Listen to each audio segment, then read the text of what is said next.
Um, and basically, I was kind of just scrolling through my anime list, and I was going through that just to kind of see what are some other things that we really want to look forward to and stuff like that.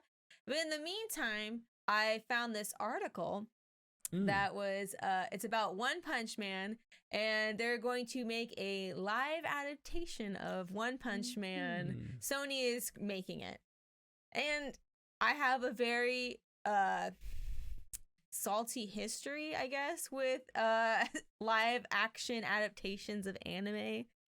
I don't know. You have a salty history. Have you seen? I think that's a lot of people. Guyver, the live action? No. After watching Guyver, the animated series? No. Have you watched Dragon Ball Evolution? Oh, no. After being a Dragon Ball fan? I don't even want to try that. Just imagine someone made a live action Sailor Moon. And it was awful. That sounds horrible, because the wigs always look so bad, because no one's hair, like Goku, would look natural doing that. They don't even bother. Or Sailor Moon's They didn't even bother. He says normal hair? They were just like, hey, some American guy. And the thing is, so there's I understand this. It's so bad. I understand there's different ways that like studios will try to take it, like, oh, let's make it more relatable and more like real life. You know what I'm saying? Or they'll be like, oh, let's plug it into this, like how, like Death Note being in Seattle and stuff like that has nothing to do with the original story. Well, and it's very distracting. It's because you expect it to be like the original story. But it could not be and still be good. Death Note, for example. Death Note. Ever. Right? Death Note was so bad. Super bad. The only redeeming quality was the Shinigami, which was played by, oh my gosh, what's his name? William Dafoe. Willem Dafoe. He's the best voice actor. I don't even know how they got him for the Shinigami voice, but he just looks like a Shinigami in real life. Literally, he's like the human embodiment of a Shinigami, of the Shinigami from Death Note. Anyway, continue your thing. So, all right, that's plenty of writer. Yes. Death Note was awful. Death Note was horrible. However, I just remember like cringing every other moment. I don't think you have to have a live action adaptation of something be like the original. And I believe that the live action adaptation can be different and still be great. For example, if we look at you have examples prepared, I assume. I have examples prepared. All right. If we look at a movie, right? Like let's look at Ghost in the Shell Innocence or Ghost in the Shell the original movie. Sure. Those stories are very different from the TV show, and they're both good. Mob Psycho wasn't too bad in comparison. Oh, I've never seen that one, actually. Yeah, watch that one. But like another to add to the list. Because of the fact that for example, you're taking a long-running manga, turning it into a long-running TV series, but in order to turn it into a long-running TV series, they first made a movie to get some money for it. Mm-hmm. And so each of those stories tells something in that setting where it's like you've got these robotic bodies, these cybernetic bodies, and what does it mean to be human when all of you are robots? So let's take that and let's make a story of that. Even the new one, as dumb as parts of it was different enough of a story that was made okay. It still kind of made use of that idea of like, what is it to be human? Are you still human? And I just my problem with the live action Ghost in the Shell is that they didn't go far enough into that. Mm-hmm. Part of what makes Ghost in the Shell so great is how you have these crazy battles and everything at the beginnings and the ends, and in the middle there's a whole bunch of just like, what am I when I'm not just a robot? I'm a pile of circuits, right? Right. And so they should have leaned into that a little bit more for my taste, and they took a few too many of the story beats from the movies. But at the same time, it was its own kind of story, which made it a little bit better. So for like Death Note, let's say you don't want to make. It was still like the similar storyline with Death Note. Yeah, and that's what the problem is they tried to make Death Note, well, but that's not in the Seattle. Only problem, well, but yes. but if they took Death Note and said, okay, Kira in Japan and all that happened. Now, a Shinigami drops a Death Note in Seattle. And it's a completely different story. Doesn't bring in L, doesn't have a weird version of L, doesn't have anything else happening that tries to tie it to the other one. But yeah. Heck, make it PQRS. Like, we can have another one of the detectives from that same house to sort of tie it into that thing, right? Where we've got this other detective. Like tell me part of your story from He's Japan. the international version of that, who comes in to try to find this new version of whoever they make for Light to be. And so tell the story. That would be good. Because it's like that idea, it's kind of like going back to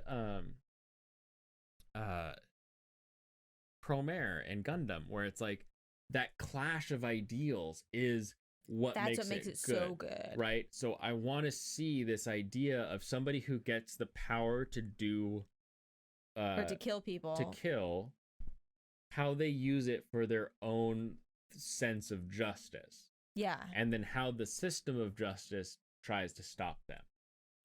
With that the medium story, of Shinigamis, yeah.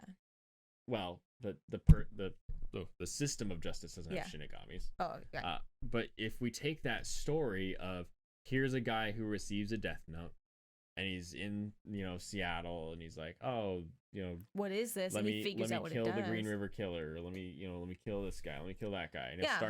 he'll start doing it, and you can have some of the same story beats, but with the context of where it is. New story. We don't have to watch Death Note of as Japan far as like the Japanese anime turn into a live action. Yeah. Steam. I hated that they made Light Yagami a Light Turner. Yeah, what kind of name is Light? Like and it's one of those things where it's like it only makes sense in a boardroom where you're like, how can we make it okay that he's a white boy? Let's just name him Turner instead. And it's like, just call him Drake Turner or something, like give him a totally different name. And like how Kira and Light and L, that makes sense in a Japanese context because that's how they would pronounce those types of loan words and foreign words. But like no one's naming, maybe someone named their kid Light after this, but like, or naming your kid Blanket, but it just makes it just gives it that edge of like, this doesn't seem real. It's not a real place. We don't really want to make a new story. We just want to copy the parts of the old story that people remember. That's what it's. That's a boardroom. It is totally a boardroom. And so if they had someone who said, okay, let me take this idea, let me take this concept and just tell it again in a different context. Seattle. Yes. Cool. I would be fine with that. It could have been done so well if it ignored trying to be the original. Because trying to take something that is a multi-episode, long-running series and make it with lots of deep, interesting conflict and turn it into a short movie is so difficult. I don't know that anybody is up to that kind of task. And there's just so many nuances and more character development you get with more episodes than you do with just a movie. Whereas with a movie we can use stereotypes a lot easier to be like, oh, this is Jock Kid, this is and we can kind of just you fill let your them own blanks. Play those different roles, right?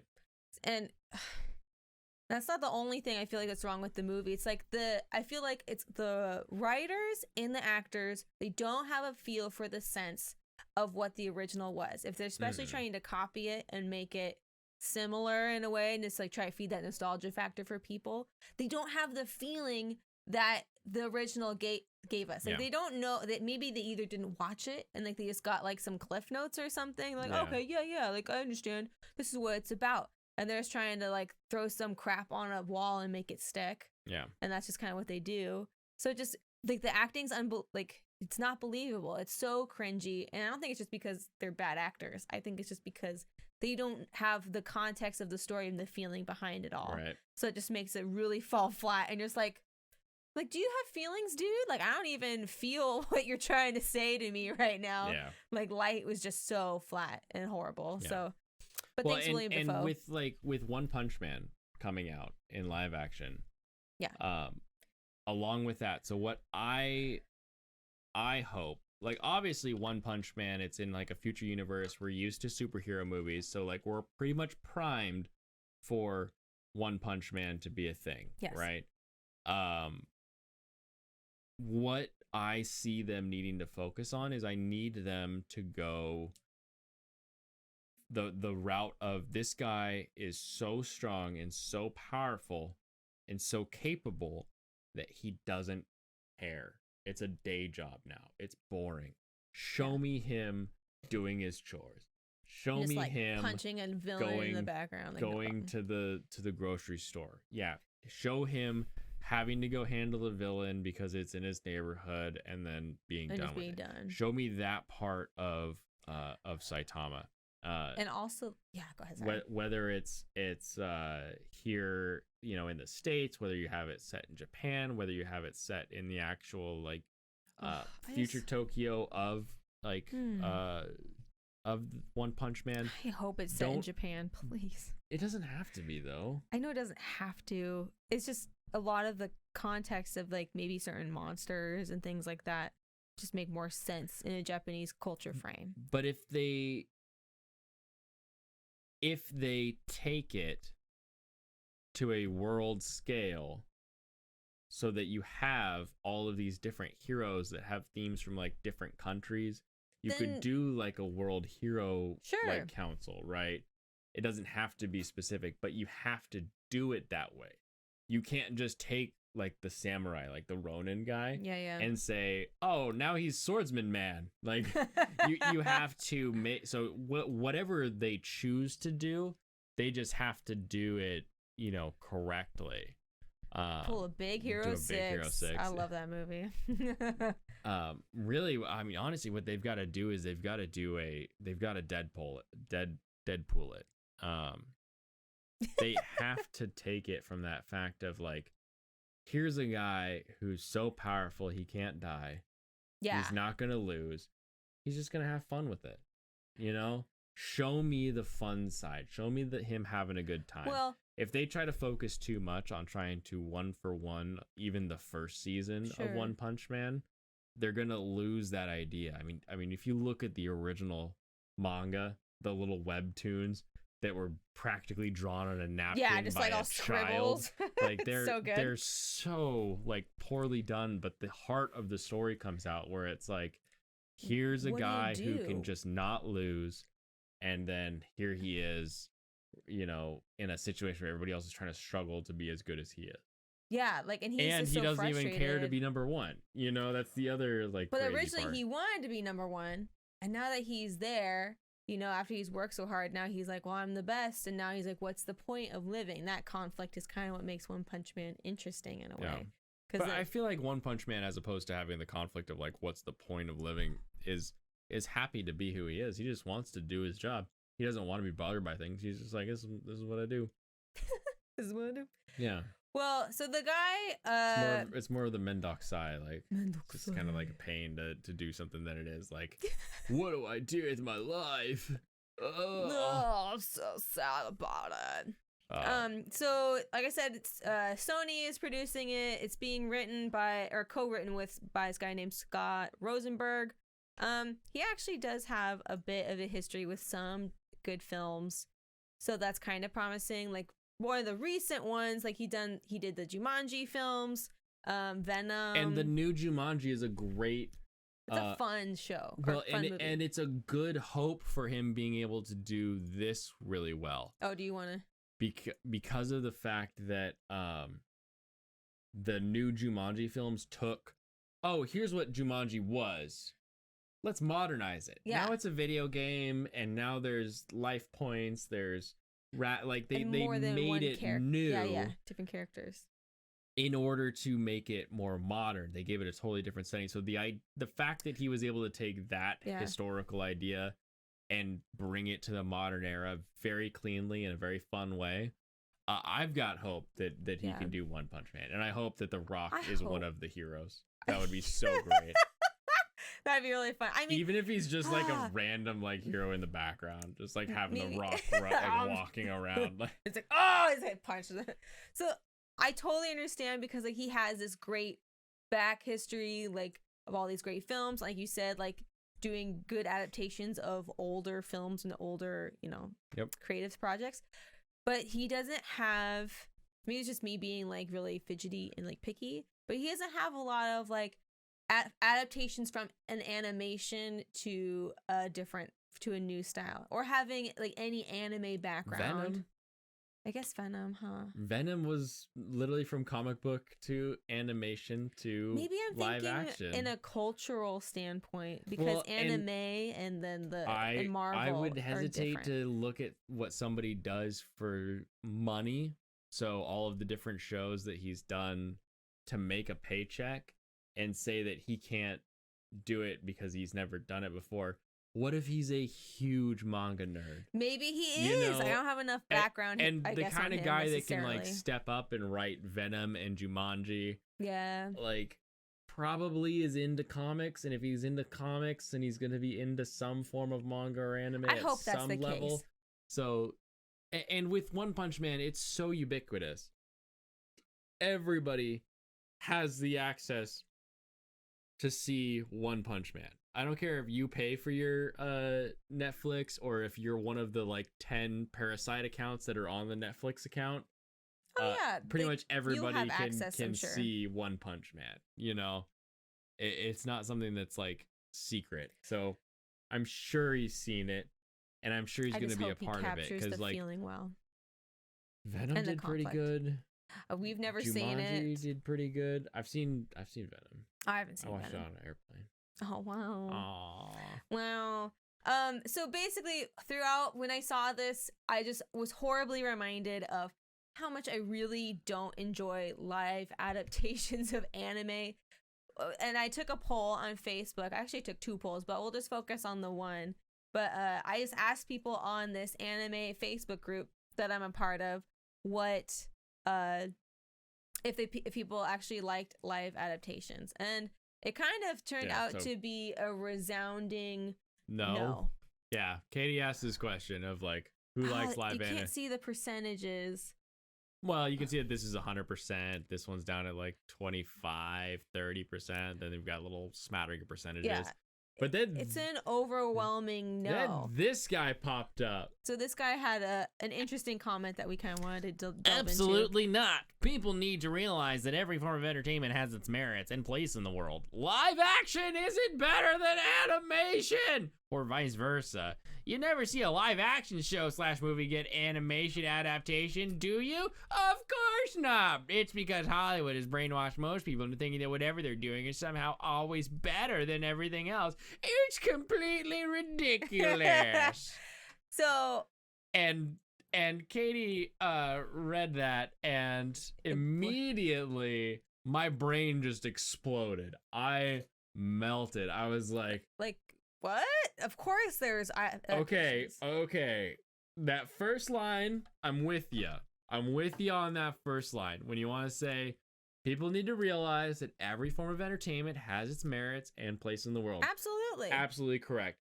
You can do stuff in animation that you cannot do in live action. Which is why I think certain people like it so much. Which is why I like it so much. That's why I love it. You can do space so well in animation with the same budget as other types of settings, right? Yes. You're not paying more for more CG.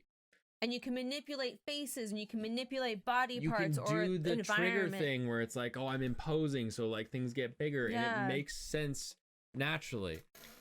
Live action isn't better than animation. You're shouting it, but I still can kind of see where you're coming from there. It's not you're not driving me away yet. You never see a live action show / movie get animation adaptation, do you? Of course not. False. That's such a false.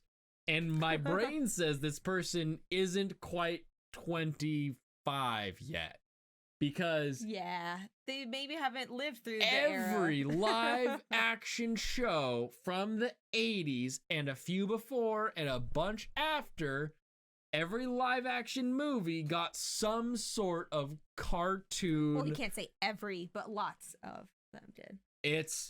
I would like, you watch classic movies, they all have some sort of anime or animation adaptation. Yeah, maybe it's they want certain things to appeal more to children. And Conan more of the Barbarian has an animation adaptation that was a long ongoing series. It rustled my Jimmy so much. I made a list, and let's see how many of these Katey remembers.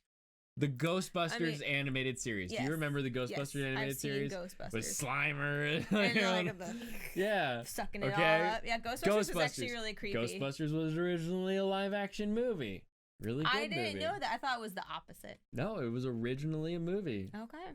Well, there you have it, folks. Bill Murray and that whole crew doing it. Oh, yeah. I mean, I watched the movie, too. Yeah. That came before. The literal cartoon characters were modeled after Dan Aykroyd and Bill Murray and all that. That's so fun.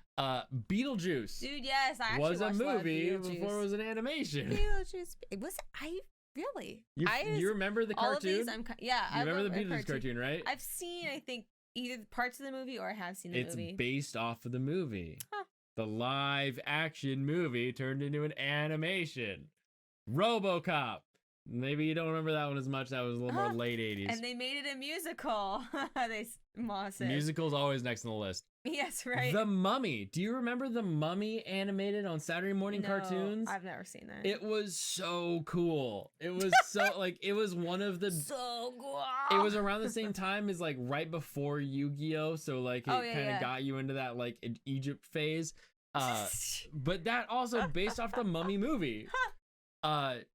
The Mask had an animation, like a fun cartoon version. That. You remember Vaguely, that? Yeah. Men in Black had an animated series that was so much fun. You know, the animated version. The animated version is so much fun. Yeah. It's so much fun. I will say, all of these are Western concepts. That's fun. So maybe I'm just trying to give them benefit of the doubt. Let's get to the first one first. Okay. Star Wars Clone Wars. Happy May the 4th, by the way, is an animation that everybody loves. That's true. Everybody loves Clone Wars. They're like, you know, the prequels weren't that good, but Clone Wars, that's fun. That's a really great animation. It's so good. And it's based off of a live action space story. Who would have thought?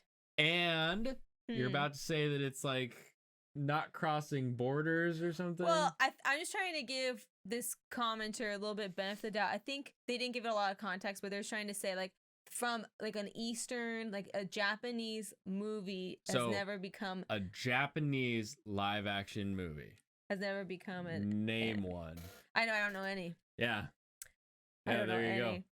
You find something that becomes popular, and then you can it'll come over and get an animated series, or it'll get just like turned into like a Western series. True. You know, like one of the most popular things that Japan makes that we take and we do adaptations of is Japanese horror. Oh, sure. Which you're not gonna turn into a cartoon usually.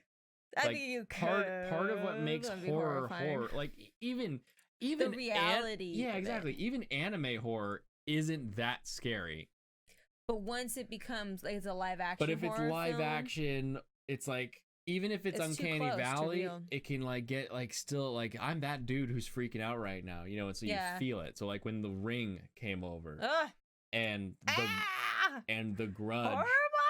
The Grudge came over. Like you're not gonna make a Grudge animation because part of what's scary about the Grudge and The Ring is the fact that they're live people dealing with this. Yeah. As soon as they're animated, you can tend to sort of like distance yourself from the fear, which is why horror stuff like Junji Ito's animation version isn't as good. Tokyo Ghoul, it's not scary.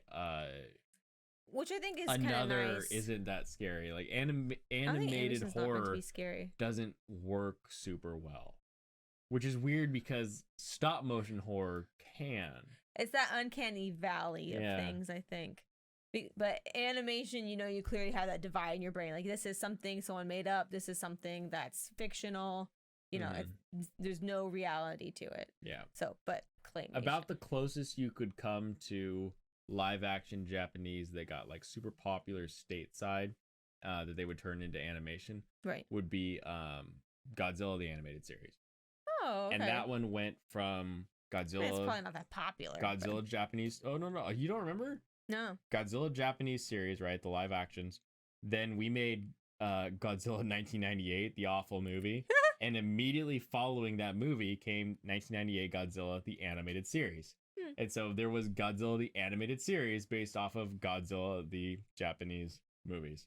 That's kind of crazy. So, I don't remember that. Huzzah, bazaar. Oh, Godzilla! Come at me, scrub lords, in the comments.